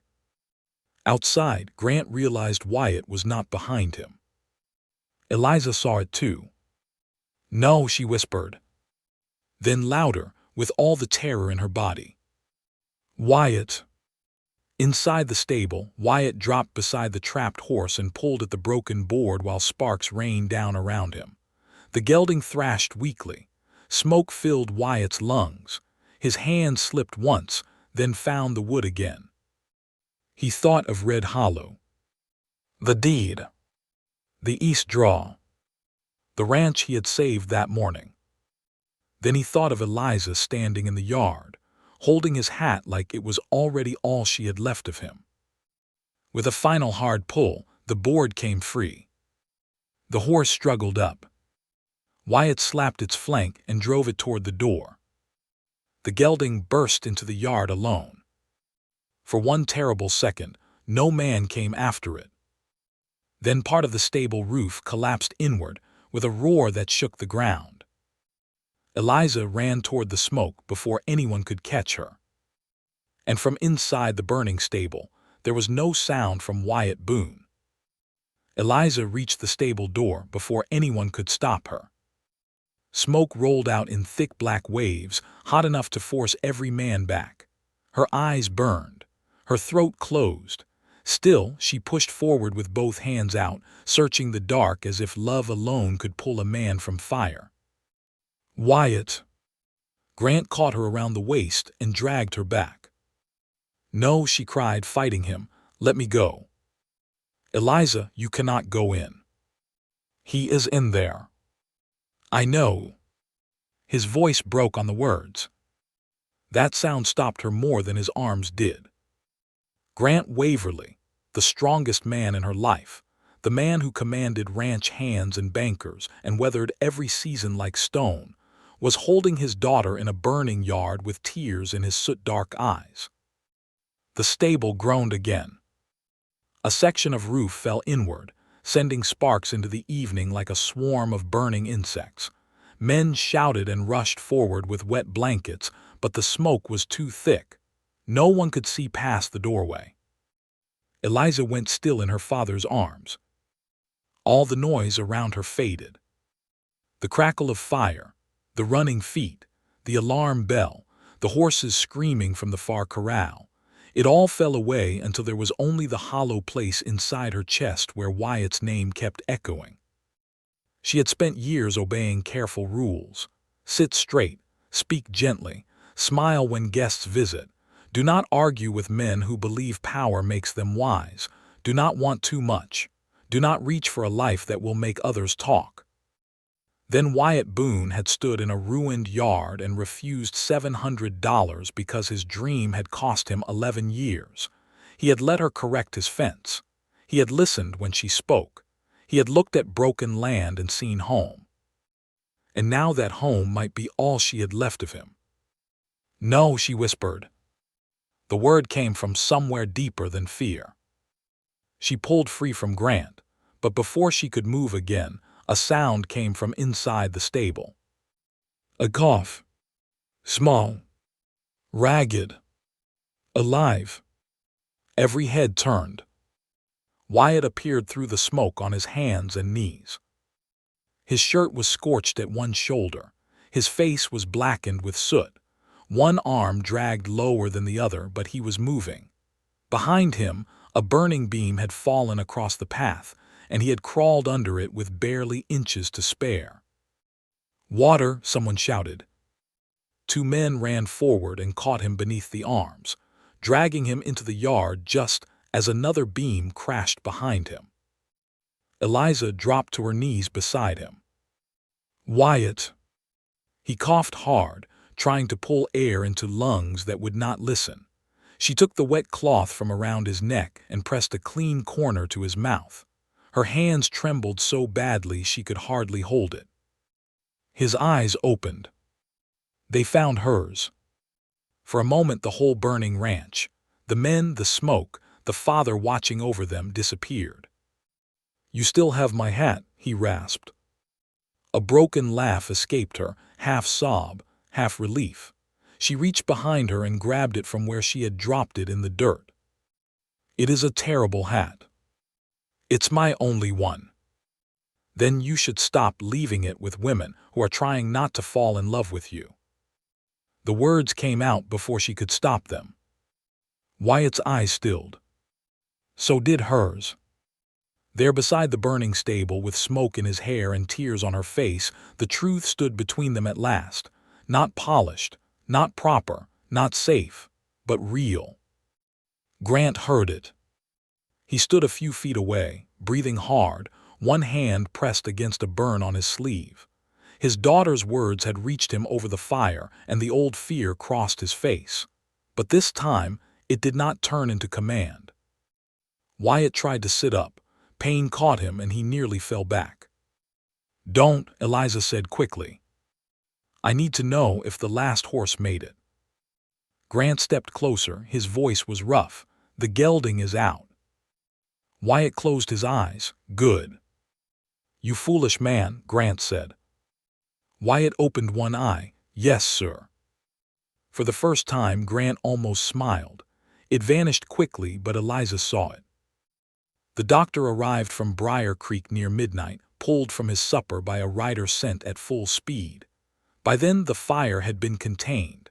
The hay barn was gone. Part of the stable was ruined. Several men had burned hands and smoke-sore throats. But the house had been spared, the remaining barn stood, and every horse was alive. Wyatt lay on a cot in the Waverly kitchen, because Eliza had refused to let him be carried to the bunkhouse. The doctor checked his breathing, wrapped burns on one arm, and warned him not to do heavy work for several weeks. Wyatt frowned at that. "I have a ranch." "You have lungs too," the doctor said. "Try keeping both." Eliza stood near the stove with her arms folded tightly. Her eyes were red, but her face had regained some of its strength. "He will rest," she said. Wyatt looked at her. "Will he?" "He will if he wants to live long enough to fix that terrible hat." The doctor chuckled. Grant did not, but his mouth moved like he wanted to. After the doctor left, the house grew quiet. The ranch hands had gone back to watch the ruins and settle the horses. A soft night wind moved through the kitchen window, carrying the bitter smell of wet ash. A lamp burned low on the table. Wyatt sat propped against pillows, pale beneath the soot that had not fully washed from his face. Eliza brought him a cup of water. He took it with his uninjured hand. "Thank you." She did not let go of the cup right away. "You scared me." "I know." "No," she said softly, "I do not think you do." Wyatt looked up. Her eyes held his. The kitchen was quiet enough that he could hear the lamp flame flicker. "I have been afraid many times," she said. "Afraid of my father's anger, afraid of gossip, afraid of wanting a life that was not arranged for me. But when that roof fell and you did not come out, I felt something worse than fear." "What?" She swallowed, regret for every word I had not said. Wyatt's hand tightened around the cup. "Eliza." Before he could say more, Grant entered from the hall. Eliza stepped back, but she did not look ashamed. That mattered. Wyatt noticed it. So did her father. Grant stood near the door for a long moment. His shirt sleeves were rolled, his face still marked with soot. Without his coat and command, he looked like what he had once been. A working man who had built his life from sore hands and hard choices, some honest and some not. "I need to speak with Boone," he said. Eliza did not move. Grant looked at her. "I will not send him away." The old version of him would not have explained himself. This one did. Eliza nodded slowly. "I will be on the porch." She touched Wyatt's blanket once, a small secret gesture, then left. Grant watched her go. When the porch door closed, he pulled a chair from the table and sat beside the cot. For a while, neither man spoke. Finally Grant said, "You saved my horses." Wyatt looked at him. "You came in with me. After you shamed me into remembering who I was. That was not my aim." "I know." Grant leaned forward, elbows on his knees. "That is why it worked." Wyatt studied him. Grant looked down at his own hands. They were large hands, scarred beneath the polish of wealth. Hands that had once held rope, hammer, reins. Hands that had later signed papers they should not have signed. I spent years thinking the measure of a man was what he could provide, Grant said. Land, security, a house that did not leak, a name that kept his daughter from being looked down on. Those things matter. Yes, Grant said. They do. Hunger is not romantic. Debt is not noble. A woman should not have to suffer so a man can feel proud. Wyatt did not argue.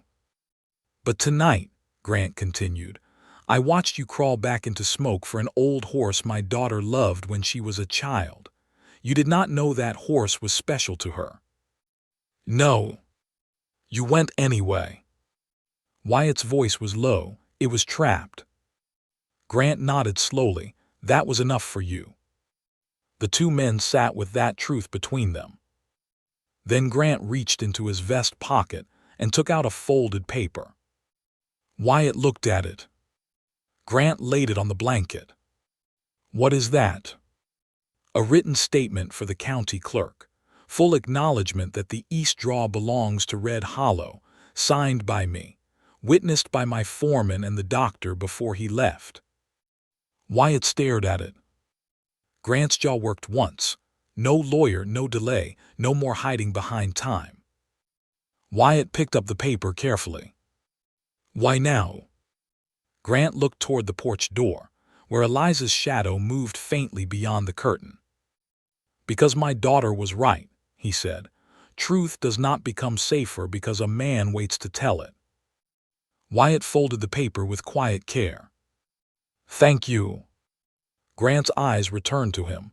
Do not thank me too much. I am late to decency. Late is not never. The words seemed to strike the older man. For a moment, Grant looked as if he might say something more, something harder, something about Eliza. But he did not. Instead, he stood. You will stay here tonight, doctor's order. I can ride home. You cannot stand without coughing. I can still ride. Grant's brows lowered. Boone. Wyatt stopped. Grant pointed toward the cot. Rest. It was not quite kindness, not quite command either. Somewhere between. After Grant left, Eliza came back inside. She found Wyatt looking at the paper. What is it? She asked. He handed it to her. She read it, and her eyes filled again. He signed it. He did. She sat beside the cot, holding the paper as though it were fragile. For a long time, she said nothing. Then she looked at Wyatt. My father is trying. Yes. And you nearly died helping him. I nearly died helping the horses. She gave him a look through her tears. He smiled faintly, then coughed and regretted it. Eliza reached for his hand. This time, neither of them pretended the touch was accidental. Her fingers closed around his. Outside, the burned stable smoked beneath the stars. Inside, two people sat in the soft lamplight, hands joined over a blanket, with a signed truth between them and a future still too tender to name. But near dawn, when the house had gone quiet and Wyatt had finally slept, Eliza woke to the sound of voices in the hall. Her father's voice. Low. Then the doctor's voice, uneasy. The smoke did more harm than I first hoped, the doctor said. If he works too soon, he could ruin his lungs for life. Eliza's hand tightened over her mouth. Through the half-open door, Grant whispered the words that made her heart drop. Then Red Hollow may still break him before winter. By morning, Eliza Waverly had already made her choice. She did not make it loudly. She did not make it with a grand speech or a slammed door. She made it in the quiet kitchen while Wyatt slept on the cot, his breathing uneven, one hand resting against the blanket, the other wrapped in clean bandage. The doctor's warning kept turning in her mind. If he works too soon, he could ruin his lungs for life. Then her father's words. Red Hollow may still break him before winter.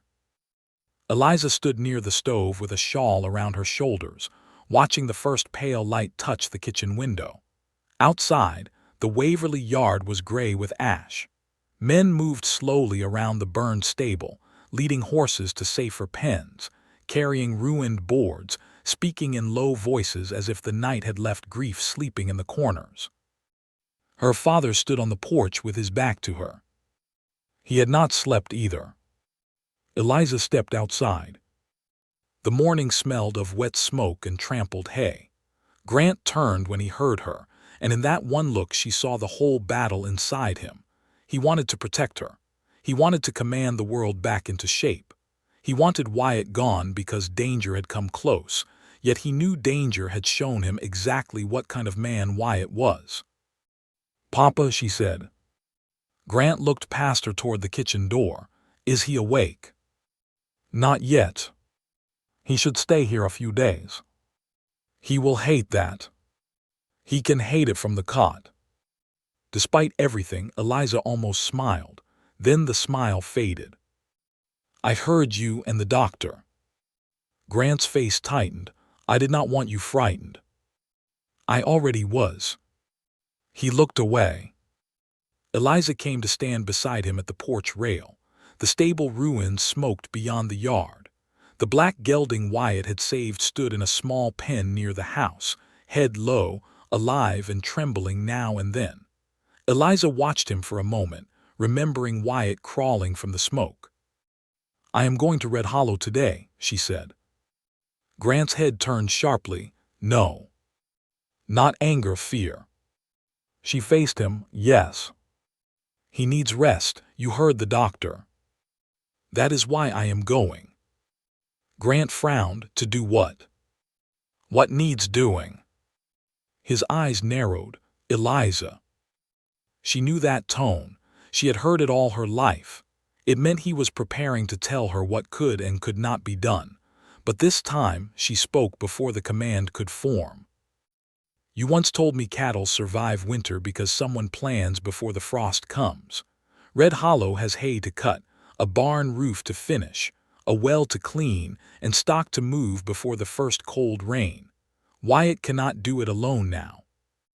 "I can send men." "You should." Grant stared at her. "And I will go with them," she said. He breathed out slowly, like a man hearing the future arrive before he had prepared himself. "You understand what people will say." "Yes." "You understand what kind of life this points toward." "Yes." "Do you?" Eliza looked at the yard, the barns, the house she had been born in. Then she looked toward the south, where Red Hollow lay beyond the ridge, broken but honest beneath the wide sky. "I understand that love is not proven by choosing the easiest road," she said. "And I understand that if I stay away because I am afraid of hard years, then I was never worthy of the man who walked into that smoke." Grant's face changed. For a moment he looked very old, then very proud, then afraid again. "You love him." It was not a question anymore. Eliza's eyes filled, but she did not lower them. "Yes." Grant gripped the porch rail. His knuckles whitened. "I wanted more for you. You wanted safety for me. That is not a small thing." "No," she whispered, "it is not, but safety without choice is only a prettier kind of cage." The words hurt him, she saw that, but he did not turn them back on her. Instead, after a long silence, Grant nodded once. "I will send 6 men," he said, "and lumber and 2 wagons." Eliza's breath caught. "But Boone will pay for what he can," Grant added, as if he knew Wyatt's pride had to be protected too. "The rest will be labor owed for saving my stable horses." Eliza stepped closer and took her father's hand. It was the same hand that had taught her to hold reins, the same hand that had signed wrong papers and then signed a right one too late. She held it because both truths were part of him now. "Thank you," she said. Grant looked down at their joined hands. His voice grew rough. Your mother would have liked him. That broke something in Eliza's heart, but softly. I think she would have liked that you said so. Grant looked away quickly. Inside, a cough sounded from the kitchen. Eliza turned. Wyatt was awake. He was sitting up too soon, of course, one arm braced on the cot, face pale and stubborn. When Eliza entered, he looked at her as if trying to decide whether he was dreaming. Morning, he rasped. You are supposed to be resting. I was resting, then I heard wagons. There are no wagons yet. Yet. She came closer and stood over him with the firm look she had used on fence posts and foolish men. My father is sending help to Red Hollow. Wyatt's brows drew together. I didn't ask. No, I did. His eyes lifted to hers. The room went quiet. You asked, he said. Yes. Why? Because you cannot work for several weeks. I can work some. No. He tried to sit straighter. Eliza, Red Hollow is mine to build. Yes, she said. And if you love something, you let it live long enough to become what it is meant to be. The words stilled him. She sat beside the cot and lowered her voice. You told me land nobody wants still needs someone to believe in it. I believe in it too. I believe in the broken fence, the east draw, the old well, the house with poor windows and the barn roof that leaks like a sieve. A faint smile touched his mouth. And I believe in you, she said. Wyatt's smile disappeared.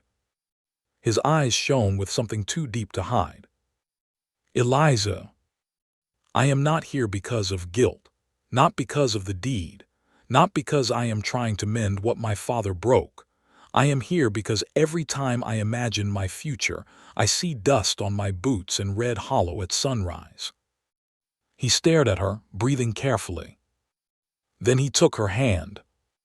I have little to offer. You have never once treated me like a thing to be offered for. He lowered his eyes, and she felt his thumb move gently across her fingers. I need to say something proper, he said. No, you do not. I do.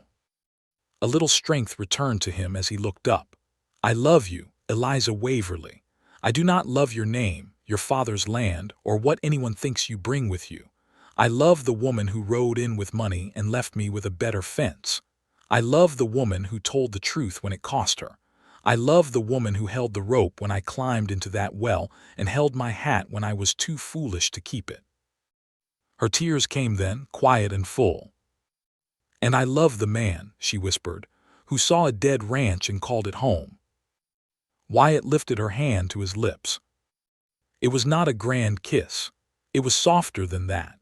A promise pressed against her knuckles in a smoky kitchen, with morning light coming through the window and a hard world waiting outside. Grant appeared in the doorway, saw them, and stopped. For one breath, Eliza thought he might turn away. Instead, he cleared his throat. Boone. Wyatt released her hand only halfway. Sir. If you intend to court my daughter, you will do it with respect. Wyatt nodded, yes, sir. And if you intend to marry her, you will ask her first, not me. Eliza looked at her father, stunned. Grant's mouth twitched, barely. She has made it plain that my permission is not the gate it used to be. Wyatt's voice was quiet. I would still like your blessing when the time comes. Grant looked at him for a long moment. You are not getting it today. Eliza's heart dipped. Then Grant added, but I am no longer standing in the road. For Grant Waverly, that was nearly a blessing. By noon, the wagons rolled toward Red Hollow. 6 Waverly men came with them, along with lumber, nails, tools, feed sacks, and enough quiet respect that Wyatt had no room to refuse without insulting men who had come after a fire and a truth.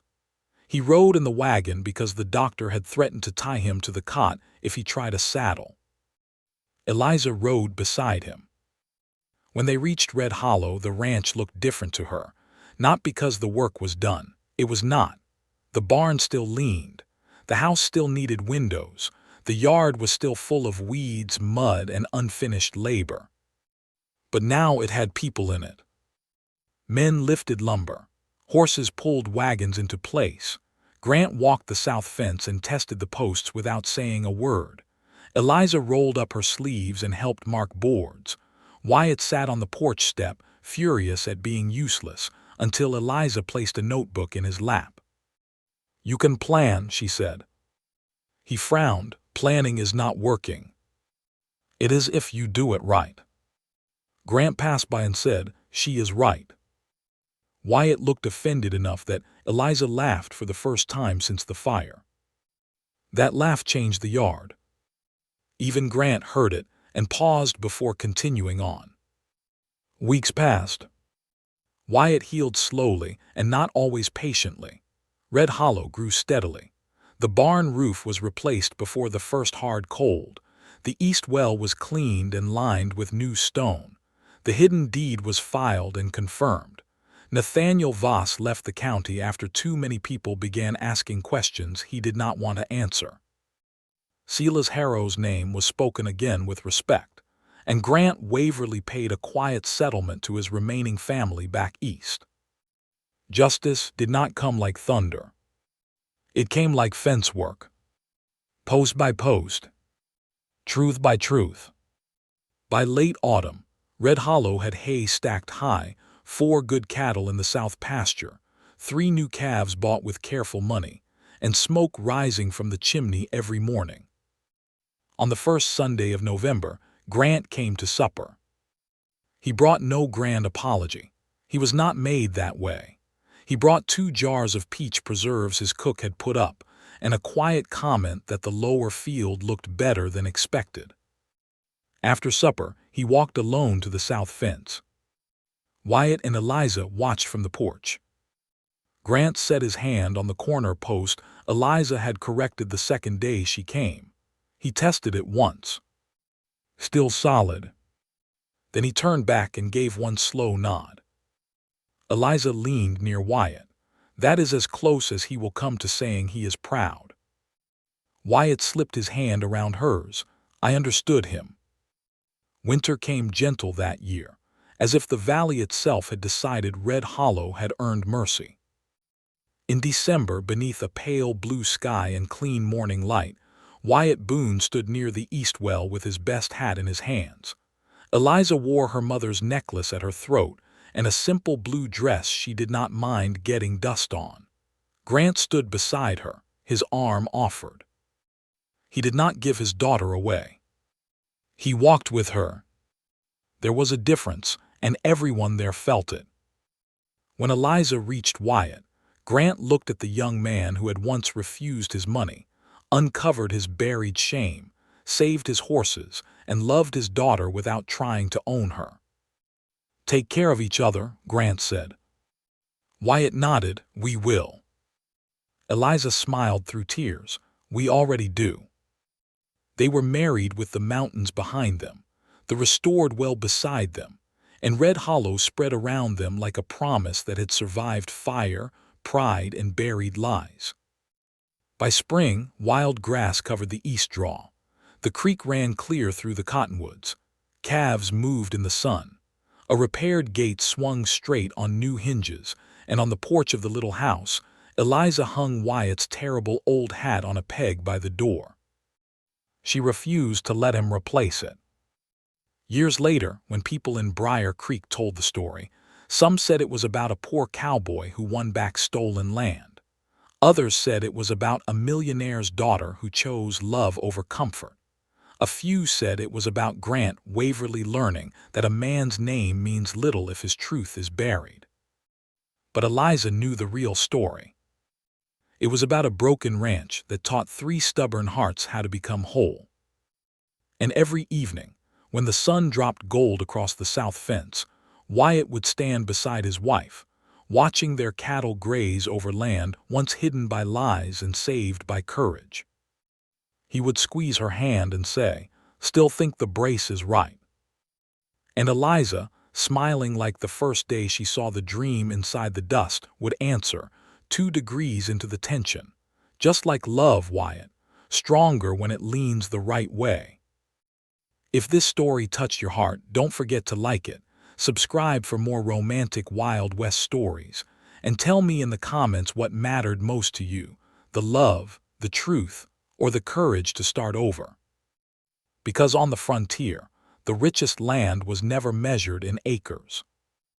It was measured by the hand that stayed when the storm came.